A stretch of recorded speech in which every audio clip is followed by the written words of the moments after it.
Telangana RTC ఉద్యోగులు సమ్మెబాట పట్టనున్నారు. ప్రభుత్వంతో జరిపిన చర్చలు విఫలం కావడంతో అర్ధరాత్రి నుంచే బస్సులు బంద్ చేయాలని టీజేఎస్ ఆర్టీసీ జేఏసీ నిర్ణయించింది.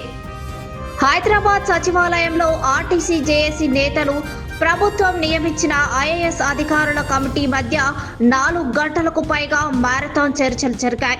అయితే తమ డిమాండ్లపై ప్రభుత్వం సానుకూలంగా స్పందించకపోవడంతో చర్చలు విఫలమయ్యాయి.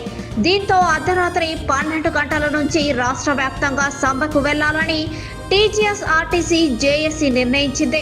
ఉద్యోగుల డిమాండ్ పరిష్కరించే వరకు బస్సులు తిప్పేదే లేదని జేఏసీ నేతలు తేల్చి చెప్పారు. సమ్మె కారణంగా రేపటి నుంచి ప్రయాణికులకు తీవ్ర ఇబ్బందులు తప్పేలా లేవు. సమ్మె నేపథ్యంలో ప్రభుత్వం అలర్ట్ అయింది. ప్రయాణికులకు ఇబ్బందులు లేకుండా ప్రత్యామ్నాయ రవాణా ఏర్పాట్లపై దృష్టి పెట్టింది ప్రభుత్వం. అయినా లక్షల మంది రోజువారీ ప్రయాణికులపై సమ్మె ప్రభావం భారీగా పడనుంది. తదుపరి చర్చలపై ప్రభుత్వం నుంచి ఇంకా స్పష్టత రాలేదు. ఆర్టీసీ సమ్మెతో సామాన్యుడికి కష్టాలు తప్పవు. విద్యార్థులు, ఉద్యోగులు, రోజువారీ ప్రయాణికులు తీవ్రంగా నష్టపోతారు. ప్రభుత్వం, జేఏసీ మధ్య వెంటనే మరోసారి చర్చలు జరిపి సమస్యను పరిష్కరించాలని ప్రజలు కోరుతున్నారు.